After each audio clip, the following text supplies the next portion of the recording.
Hi everyone. Now in the vise is a small nymph pattern that I tied or I filmed recently.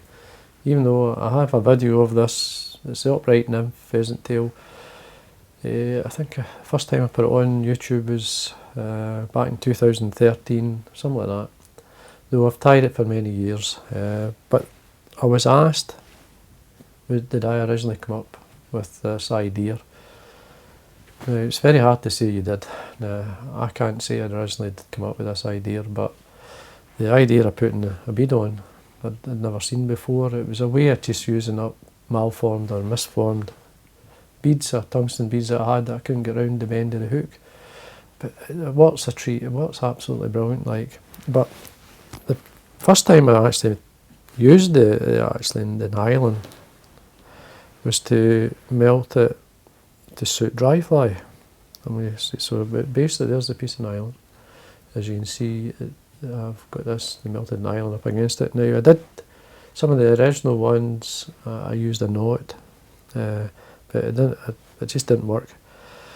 And the reason I was doing it was to try and tie a dry fly like this, an upside down parachute dry fly, by using, as you can see there's the knot, or the melted piece of nylon.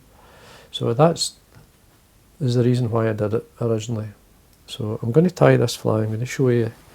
This is like a Marks Brown type fly. Now, hook choice, try and use a light hook.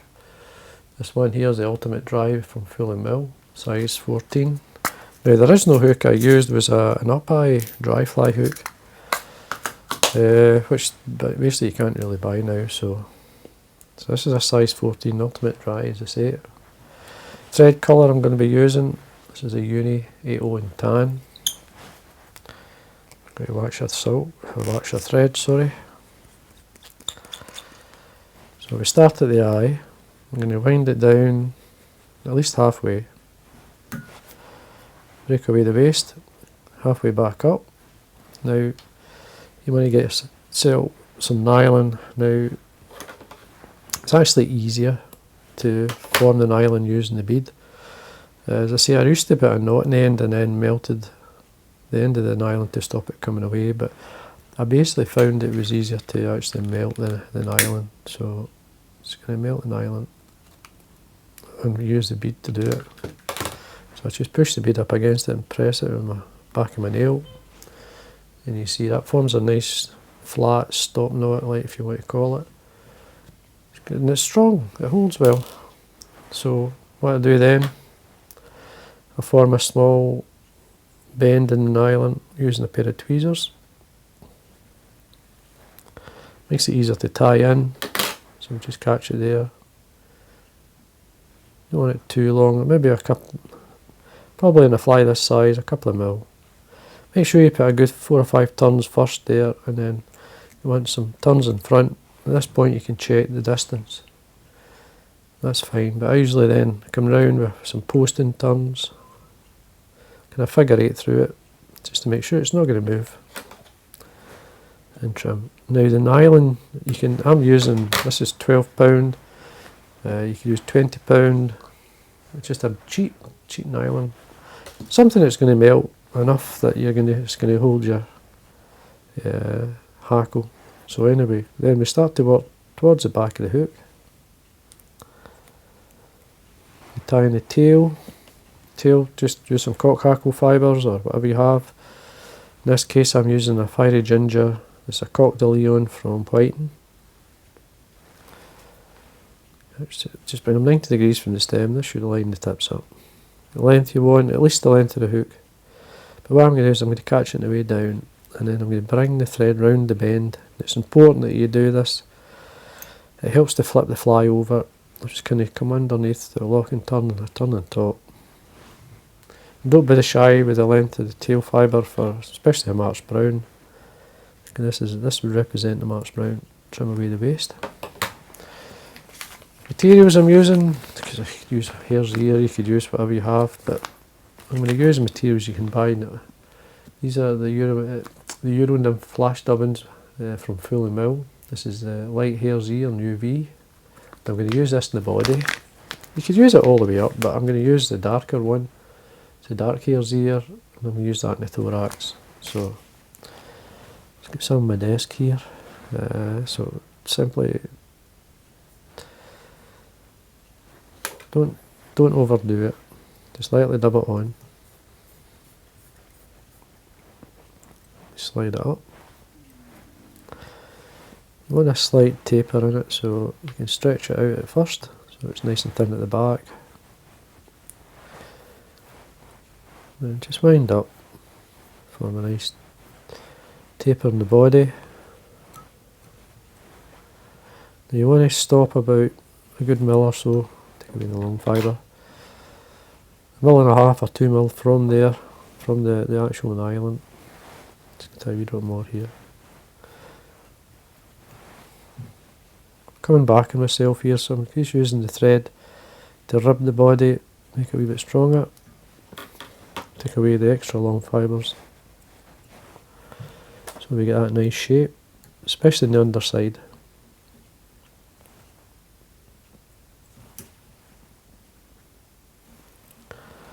I'll do it. Now the dark Hare's here, I'm just going to put a wee tiny drop at the back here. Start off the thorax colour. Then I'm going to flip the fly upside down. Some bronze Mallard here. You could use any sort of dark fibre or so. Bring that 90 degrees. Tear it away. Then I'm going to roll it within my fingers. Just roll it. Oops. Just to break out, or sort of open out the fibre. The length of the wing. To measure, you're probably looking at least the length of the hook. Lean that towards the back. Come round with a turn or two. Make sure I wax my thread here. Trim away at an angle. Now wind your thread down, but bring the piece of nylon, the stopper, as you call it, back out the way and bring the thread to the front, just to make sure this is nice and tidy. And back up. You tie in this case, this is a furnace. We tie it upside down, so there's the light side and the underside. So I'm just going to catch this on. Take my thread to the front, tying in the stem. Just make sure that's tight, it's secure. And then we go back to our dark Hare's ear dubbing. It's going to wind up, just tidying, all I'm doing here is tidying the area up. And then I'm going to end up with my thread at the front. Now you could end up, so that's a wee bit tidier, the thread at the base of the nylon and then tie off down there, but I prefer to tie off at the front. So we're ready to wind. So what I'm going to do is just take my wind round the nylon, up to the nylon, and then a couple of turns back through. Let's do another one. Just check so you can see it there. Now I'm going to lift everything out the way. Just got some of that hackle there. Everything, especially the hackle that's been on top here, secure that in.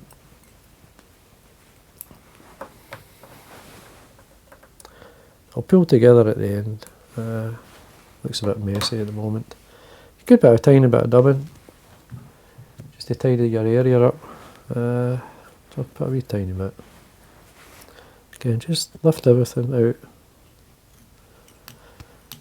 Finish off at the eye. I want to quite finish, but I like to draw the varnish down the thread.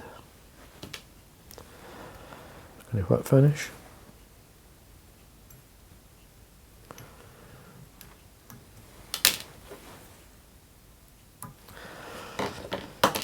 Then we're going to bring all these fibres back, just where they should be. And the long fibre one there, we can take this one out.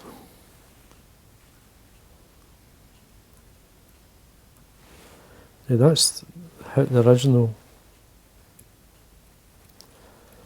idea where I came up with using this on a fly. So take out the vise so you can actually see what it looks like. just get it to sit on the vise so you can, so you can see it. Certainly looks apart. I mean, for a March Brown parachute upside down, it's just a bit of fun, as I say. And I never took it much further than actually in the competition scene. I did tie 2 or 3, did catch fish with them, and when I ran out I never replaced them. So the idea came from, well, this nymph we're using up, the bead came from the idea to hold a hackle, and to give that, at the time it was the upside down parachute fly. It was a big thing at the time. I mean, I think it was, I can't remember, it was early 80s or maybe something like that. But when this is the fly I came up with in the competition. And I've tried to find an easier way to actually, rather than use the gallows tool. Because originally when you tied the upside down dry fly, you used a gallows tool and a loop of nylon. And it was a bit fiddly. I mean, I thought that was faster. So anyway folks, I hope, there we are, I'll bring it closer so you can see it. There you go. It looks the part anyway, as you can see. It's a nice looking fly. If it presents itself like that in the water all the time, I'm sure you'll catch fish with it. So anyway, that's the upside, well, the upright dry fly using the stop nylon, a piece of nylon. So hope you enjoyed the video, and like always, thanks for watching. Until next time.